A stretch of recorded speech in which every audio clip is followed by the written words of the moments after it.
Bom dia, eu sou Eduardo Melo, analista de fundos listados na XP, e esse é o Morning Call do dia 16 de novembro de 2022. Os destaques do dia são: os preços ao produtor dos Estados Unidos aumentaram menos do que o esperado em outubro, mostraram dados divulgados ontem, possível evidência de que a inflação está começando a diminuir, potencialmente permitindo que o Federal Reserve desacelere seu ritmo de aumentos nas taxas de juros. Os investidores também voltarão ao foco para o orçamento do Reino Unido na quinta-feira, quando o ministro das Finanças do Reino Unido, Jeremy Hunt, provavelmente anunciará aumentos de impostos e cortes de gastos para controlar o crescimento dos preços, já que o aumento das contas de energia doméstica e dos preços dos alimentos levou a inflação britânica a uma nova alta de 41 anos em outubro. No Brasil, as atenções se voltam ao tamanho da PEC da transição e sobre a exclusão de despesas do teto de gastos. O Ibovespa fechou em alta de 0,81% nesta segunda-feira, dia 14, aos 113.161 pontos, destoando do movimento dos índices nos Estados Unidos. As taxas futuras de juros fecharam em queda, em movimento de ajuste após alta expressiva na semana passada. Os rumores de que partidos do Centrão devam limitar a extensão e a magnitude da PEC da transição contribuíram para que as taxas exibissem queda ao longo de toda a estrutura a termo da curva. A semana passada, por sua vez, foi marcada por anseios e preocupações dos agentes frente às declarações do presidente eleito, que demonstraram pouca preocupação com as questões fiscais do país e forte comprometimento com programas sociais. Assim, os investidores voltaram a embutir prêmio de risco fiscal ao longo de toda a curva. O DI de janeiro 23 fechou em 13,696%, o DI de janeiro 24 foi para 13,69%, o DI de janeiro 25 encerrou em 12,915%, o DI de janeiro 27 fechou em 12,72% e o DI de janeiro 29 foi para 12,78%. No Brasil, as atenções se voltam ao tamanho da PEC da transição e sobre a exclusão de despesas do teto de gastos. A equipe de transição e o presidente eleito Lula indicaram a possibilidade de um aumento de gastos mais fortes do que o esperado em 2023 e, eventualmente, retirar programas sociais das regras fiscais. A sinalização reacendeu o risco de desequilíbrio das contas públicas, com reação dos ativos financeiros brasileiros. Nosso time discutiu o tema no relatório Risco Fiscal, onde estamos, para onde podemos ir. As bolsas internacionais amanhecem mistas, Estados Unidos em alta de 0,3% e Europa em queda de 0,6%, com mais sinais de arrefecimento da inflação americana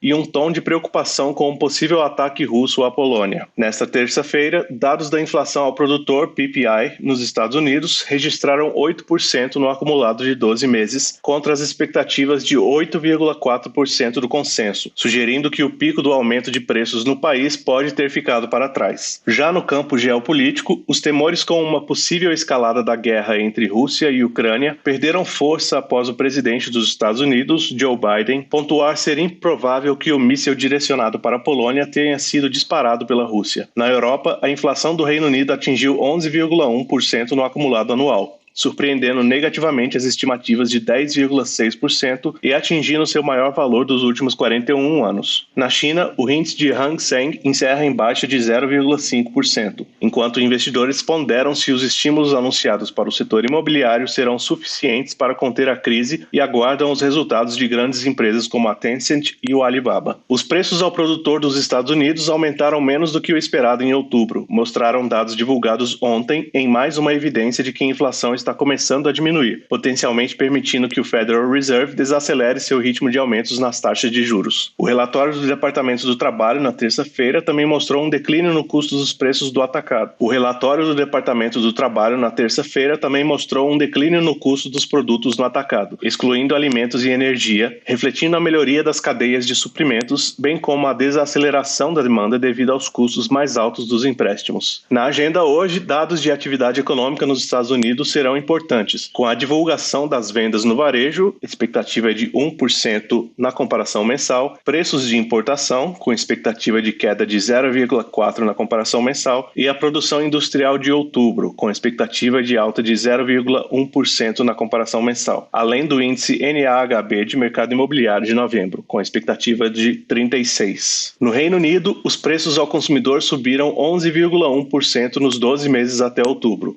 a maior alta desde outubro de 1981 e um grande salto em relação aos 10,1% em setembro. A aceleração foi puxada pelo aumento das contas domésticas de energia e dos preços dos alimentos, Em resposta aos dados, o novo ministro das Finanças, que deve traçar um novo orçamento na quinta-feira, disse que decisões difíceis, mas necessárias, são necessárias para enfrentar o aumento dos preços. Os investidores esperam que ele anunciará aumentos de impostos e cortes de gastos para controlar o crescimento dos preços. O salto na inflação também manteve a pressão sobre o Banco da Inglaterra para continuar aumentando as taxas de juros. Na China, os preços das casas caíram 1,6% em outubro em relação ao ano anterior. A queda também foi mais acentuada do que o recuo de 1,5% em setembro. A desaceleração no mercado imobiliário e interrupções contínuas dos bloqueios do Covid-19 têm afetado o sentimento em relação ao investimento em imóveis.